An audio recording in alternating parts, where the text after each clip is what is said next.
By hook और crook वो India के नैरेटिव को सपोर्ट कर रहे होते हैं, और इंडिया ऑलरेडी मेंबर है एफएटीएफ का। जब एक मेंबर उधर बैठा है तो उसने तो अपनी सिफारिशात मनवानी है, और उसका अल्टीमेटली इनडायरेक्टली इंपैक्ट पाकिस्तान के ऊपर होता है, और पाकिस्तान वो बर्दाश्त कर रहा है। और हमारे यहाँ एक और चीज बड़ी मिसकॉन्सेप्शन की तरफ ले जाती है। कहा जाता है जी कि व्हाइट लिस्ट में कब जाएगा। भाई कौन सी व्हाइट लिस्ट यार, कौन सी व्हाइट लिस्ट? सिर्फ दो लिस्ट हैं, एक ग्रे लिस्ट होती है, एक ब्लैक लिस्ट होती है। आपने सबसे पहले घबराना नहीं है।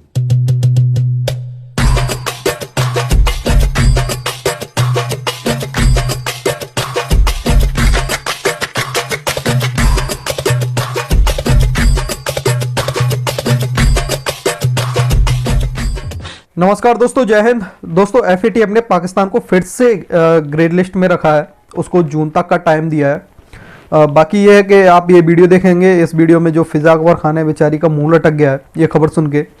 सेकंड, वैसे अगर अपने हिसाब से सोचा जाए तो पाकिस्तानियों के ख्याल में एक ही डायलॉग अब याद आता होगा जो अपने सन्नीबाजी वाला है, और यही होता रहा है मिलाद। तारीख पर तारीख, तारीख पर तारीख, तारीख पर तारीख, तारीख पर तारीख मिलती रही है, लेकिन इंसाफ नहीं मिला मिलाद, इंसाफ नहीं मिला। मिली है तो सिर्फ ये तारीख। तो ये वाला डायलॉग इनको याद आता होगा पाकिस्तानियों को। खैर, आप ये वीडियो देख लें। वीडियो पसंद आए तो प्लीज़ वीडियो को लाइक ज़रूर करना। चैनल पे पहली बार है या आपने चैनल को सब्सक्राइब नहीं किया है तो प्लीज़ चैनल को सब्सक्राइब जरूर कर लेना। वैसे पाकिस्तान को एफएटीएफ में ब्लैकलिस्ट कराने की भारतीय साजिशें नाकाम हो गई हैं। एफएटीएफ ने 27 में 24 सिफारिशात पर पाकिस्तानी इक़दामात पर इत्मीनान का इजहार कर दिया है। अब बाकी जो 3 सिफारिशात हैं, इसके बाद पाकिस्तान पर ये जो आप कह रहे हैं कि लटकती हुई तलवार है, हमेशा के लिए हट जाएगी। और इन 3 नुकात पर अमल करने के लिए एफएटीएफ की जानिब से 3 माह की मोहलत भी दी गई है। फारूक सलीम साहब, आपकी तरफ आना चाहूँगी। मुआशी लिहाज से अगर हम देखें तो इसके क्या असरात होंगे पाकिस्तान पर? देखिए, मैं समझता हूँ हमें सारा का सारा फोकस साजिशी थ्योरीज के ऊपर नहीं करना चाहिए। सारा का सारा जोर जो है वो सफारतकारी के ऊपर भी नहीं हो सकता।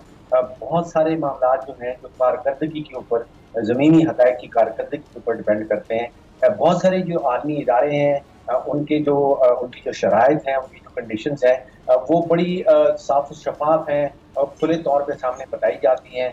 जून 2018 में जब पाकिस्तान को ग्रे लिस्ट में डाला गया था, उस वक्त हमें ये 27 पॉइंट का एक एक्शन प्लान दिया गया था। अब आप अंदाजा कीजिए कि तकरीबन 3 साल होने को हैं और वो 27 पॉइंट में पहले साल में हमने शायद 21 पॉइंट पूरे कर दिए, 6 रह गए थे। अब ये है कि तीसरा साल होने को है, अब बाकी 3 पॉइंट्स रह गए हैं। 24 के ऊपर हमने अमल दरामद जो है वो कर दिखाया है। जहाँ पे 4 स्टेजेस हैं इसकी। पहली तो ये है कि आपने निशानदेही करनी है, दूसरी स्टेज आती है तफ्तीश की, तीसरी स्टेज आती है मुकदमा चलाने की, और चौथी स्टेज आती है सजा देने। हमारे यहाँ कानून साजी हो चुकी है, लेकिन प्रॉब्लम मैं समझ रहा हूँ कि कन्विक्शन, जो सजा, एक्चुअल सजा देने में पाकिस्तान बहुत कमजोर रहा है। और अगर आप उसके कुछ नंबर देखना चाहती हैं, टेरर फाइनेंसिंग के हवाले से वो कह रहे हैं कि 228 टोटल केसेस जो हैं वो चलाए गए थे, जिनमें से 58 कन्विक्शंस हुई हैं, और तकरीबन सारी की सारी तकरीबन 49 सिर्फ एक ही सूबे से हुई हैं, पंजाब में, और बाकी सारे सूबे मिला के सिर्फ 9 कन्विक्शंस हैं। तो जो म्यूचुअल इवैल्यूएशन रिपोर्ट लिखी गई थी उसमें कहा गया था कि ऐसा हो नहीं सकता कि बाकी 3 सूबों में भी ये कार्रवाई ना हो रही हो, तो वहाँ पे कन्विक्शन की बड़ी कमी रही। मनी लॉन्ड्रिंग के हवाले से अगर आप कॉन्क्रीट नंबर देखना चाहती हैं तो वहाँ पे कह रहे हैं कि 2420 तफ्तीश इन्वेस्टिगेशन हुई थी, जिनमें से 354 के ऊपर मुकदमा चलाया गया, और सिर्फ एक शख्स के ऊपर एक्चुअली सजा उसको दी गई। तो कानून साजी हम कर चुके हैं, बहुत अच्छी बात है। कानून साजी के ऊपर अमल दरामद और फिर कन्विक्शन तक पहुंचना मेन मकसद इस वक्त जो हमारी कमजोरी रह रही है, जिसको एफएटीएफ वाले कह रहे हैं कि स्ट्रेटेजिक डेफिशिएंसी है, एक हिकमत अमली की एक कमजोरी आ रही है, वो ये है कि आप देख लीजिए कि मनी लॉन्ड्रिंग में असेसमेंट पीरियड जो एफएटीएफ का था उसमें सिर्फ एक शख्स को सजा मिली है, जबकि हमने मुकदमा चलाए थे कोई 2420। तो हमारी कमजोरी आ रही है अमल दरामद की। अब ये जो हुकूमती इक़दाम है, आपको लगता है कि क्या ये जून तक पाकिस्तान को ग्रे लिस्ट से निकाल पाएंगे? क्या देखते हैं आप आगे? देखें फिजा, तमाम पैनलिस्ट की मैं बातचीत सुन रहा था। एक तो हमारे यहाँ कॉन्सेप्ट्स को बड़ा मिसअंडरस्टूड किया जाता है।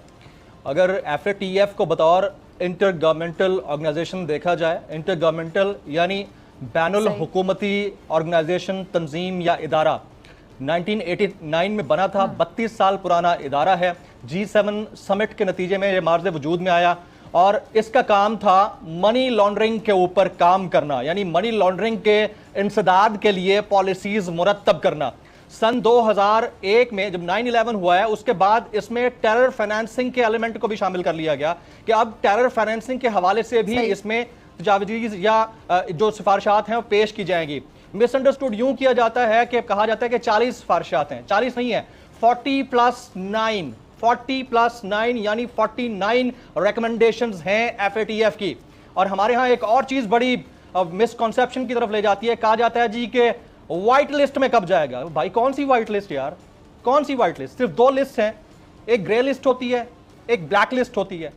जो ब्लैक लिस्ट होती है उनका स्टेटस होता है NCCTs, यानी नॉन कोऑपरेटिव कंट्रीज या नॉन कोऑपरेटिव टेरिटरीज, NCCTs कहा जाता है। और जो ग्रे लिस्ट होती है उसके अंदर अब कर्जा देने के ऊपर, कर्जा लेने के ऊपर और दीगर तमाम फैसिलिटीज के ऊपर पाबंदियां लगा दी जाती हैं।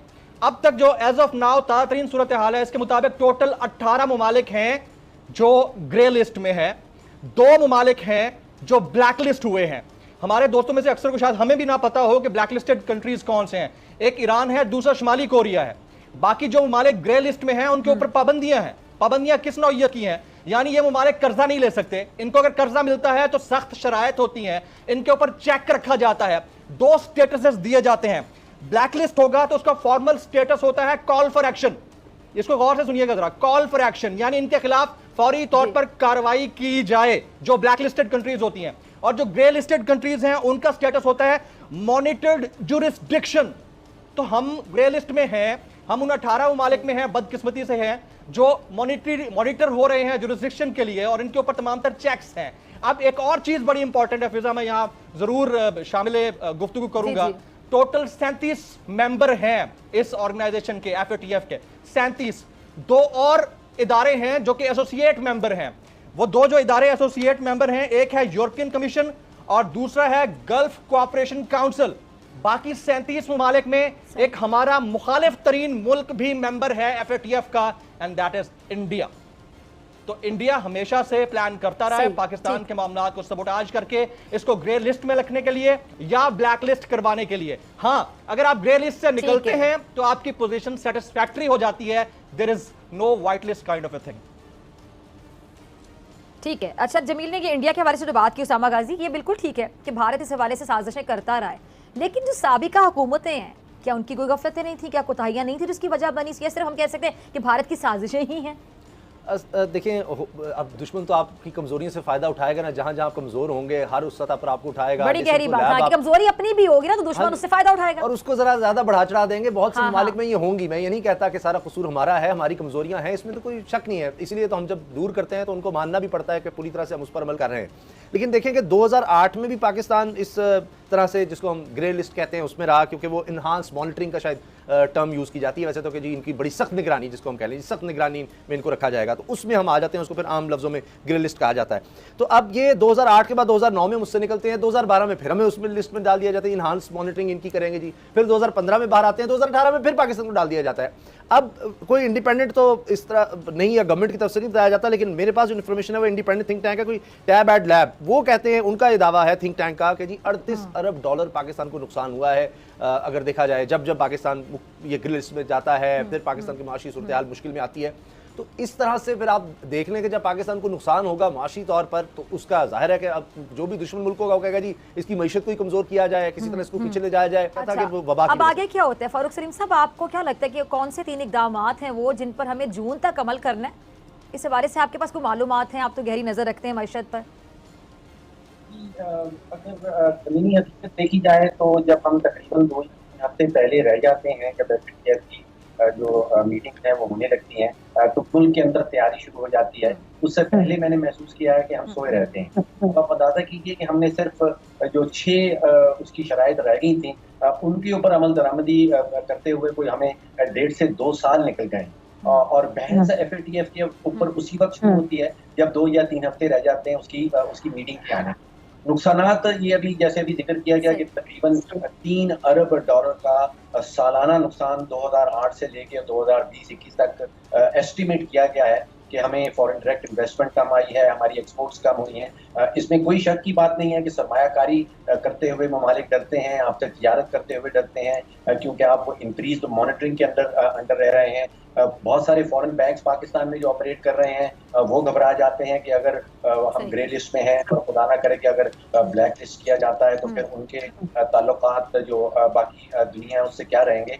एक चीज मैंने देखी है कि हमारे अपने अटॉर्नी जनरल ने सुप्रीम कोर्ट में खड़े होकर जब वो सेनेट का केस चल रहा था तो उन्होंने कहा कि जी बहुत सारी पेमेंट्स जो हैं बोरियां भर भर के वो दुबई में कहीं जाके इनकी पेमेंट्स होती हैं। तो इस किस्म की जब स्टेटमेंट्स आती हैं और वो हमारे आला तरीन ओहदेदार जो देते हैं, मेरा ख्याल है कि उनको एहतियात करनी चाहिए। इस किस्म की चीज़ें बोलने से पहले 100 दफ़ा सोचना चाहिए कि इन स्टेटमेंट्स का इस्तेमाल जो है, जैसे अभी पहले कहा गया, हमारे दुश्मन ममालिक क्या करेंगे और फिर जो इदारे हमको मॉनिटर कर रहे हैं वो क्या करेंगे। तो ग्रे लिस्ट से क्या जून में हम निकल पाएंगे? मेरा ख्याल है कि हमें जब तक वो कन्विक्शंस के ऊपर जो जोर दिया जा रहा है, जब तक हम ये साबित नहीं कर दिखाएंगे कि हमने कानून साजी तो कर ली है, हम तफ्तीश भी कर रहे हैं, हम मुकदमा भी चला रहे हैं, तो फिर हम सजा क्यों नहीं दे पाते? आपका लास्ट कमेंट। जी, मेरा कमेंट सिर्फ ये है कि जनरल साहब की बात 100% दुरुस्त है। अब देखें, अगर इन इदारों के या ऐसे इदारे जिनके साथ हमें चल के चलना है उनके अपने वेस्टेड इंटरेस्ट ना होते तो फिर शुमाली कोरिया और ईरान दोनों ब्लैक लिस्ट में ना होते। तो आपको ग्रे लिस्ट में रखना ही रखना है इन्होंने, वो तो आप रहेंगे, लेकिन यहाँ पर अहम किरदार किसने अदा करना है?